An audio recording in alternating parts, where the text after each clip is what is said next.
Sebelum nonton video ini, jangan lupa klik tombol subscribe dan aktifkan lonceng notifikasinya. Indonesia merupakan negara yang beriklim tropis. Oleh karenanya, Indonesia hanya memiliki dua musim, yaitu musim hujan dan musim kemarau. Di mana pada sejumlah negara, faktor utama yang menentukan iklim adalah suhu atau tekanan udara. Sedangkan iklim di Indonesia ditentukan oleh faktor curah hujan yang menentukan perubahan iklim.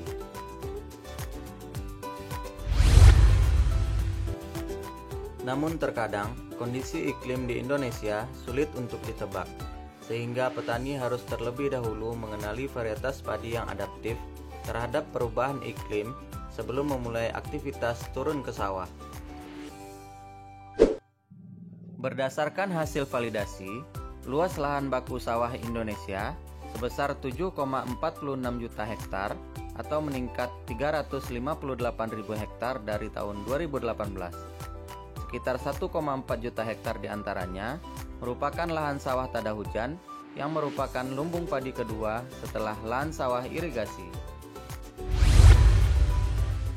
Pengertian lahan sawah tada hujan sendiri adalah lahan yang memiliki pematang namun tidak dapat diairi dengan ketinggian dan waktu tertentu secara kontinu.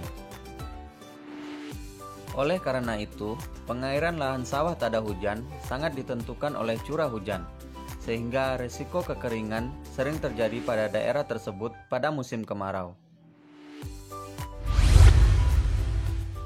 Meskipun padi merupakan tanaman yang dapat ditanam sepanjang tahun, namun pada dasarnya petani menanam padi berdasarkan ketersediaan air, yang dapat dikelompokkan menjadi 3 periode tanam, yaitu MT1 atau musim tanam utama, yaitu bulan November sampai Maret, MT2 atau musim tanam gadu, yaitu bulan April sampai Juli, MT3 atau musim kemarau, yaitu bulan Agustus sampai Oktober. Apa sajakah varietas padi yang direkomendasikan untuk MT2 atau musim tanam gadu ini? Mari kita simak video selengkapnya ya Sobat Tani. Situ Bagendit.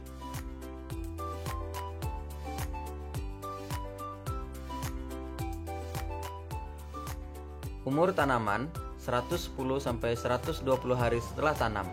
Tekstur nasi pulen. Kadar amilosa 23,93%, rata-rata hasil 5 ton per hektar GKG, agak tahan terhadap penyakit belas, agak tahan terhadap hawar daun bakteri patotipe 3 dan 4, cocok ditanam di lahan kering maupun di lahan sawah. Dilepas pada tahun 2003.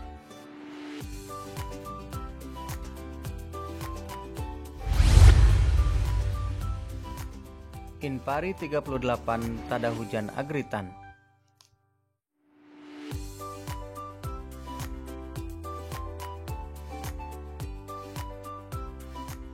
Umur tanaman lebih kurang 115 hari setelah sebar. Tekstur nasi pulen. Kadar amilosa lebih kurang 20,9%. Potensi hasil 8,16 ton per hektar. Agak rentan terhadap wereng batang coklat biotipe 1, 2, dan 3, agak toleran kekeringan, serta cocok ditanam di daerah ekosistem sawah irigasi dan dataran rendah tada hujan sampai ketinggian 600 mdpl, dilepas pada tahun 2015.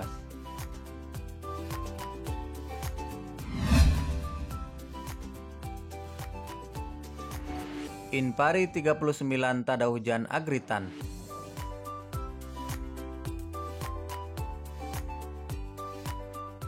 Umur tanaman lebih kurang 115 hari setelah sebar. Tekstur nasi pulen. Kadar amilosa lebih kurang 20,2%. Potensi hasil 8,45 ton per hektar GKG. Agak rentan terhadap wereng batang coklat biotipe 1, 2, dan 3. Tahan penyakit belas ras 073, 033, 133, dan 173.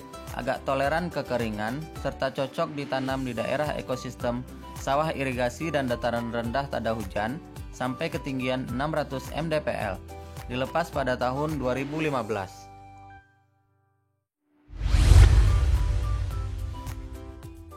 Inpari 40 tada hujan Agritan.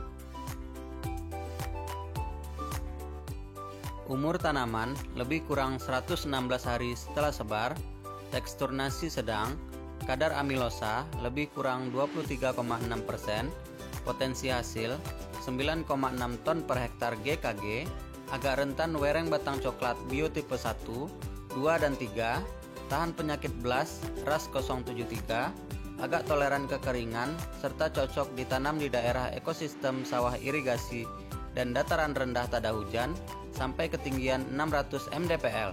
Dilepas pada tahun 2015.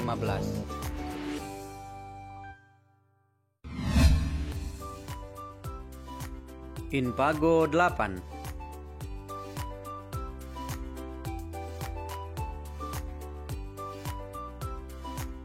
Umur tanaman lebih kurang 119 hari setelah tanam, tekstur nasi pulen, kadar amilosa 22,3%, potensi hasil 8,1 ton per hektar GKG, agak rentan terhadap wereng batang coklat, tahan terhadap penyakit blas, ras 073, 173, 033, dan 133, toleran terhadap kekeringan, agak toleran terhadap keracunan aluminium dan besi, dilepas pada tahun 2011.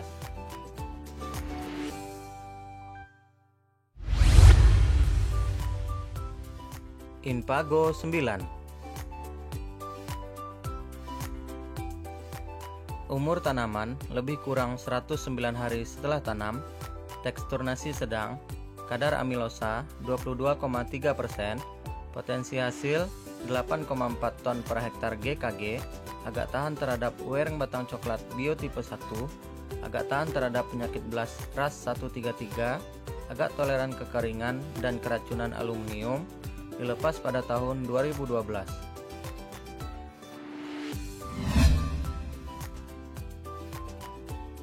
Inpago 10. Umur tanaman lebih kurang 115 hari setelah tanam, tekstur nasi sedang, kadar amilosa 25%, potensi hasil 7,3 ton per hektar GKG, tahan terhadap penyakit blas ras 033, agak toleran kekeringan dan keracunan aluminium, dilepas pada tahun 2013.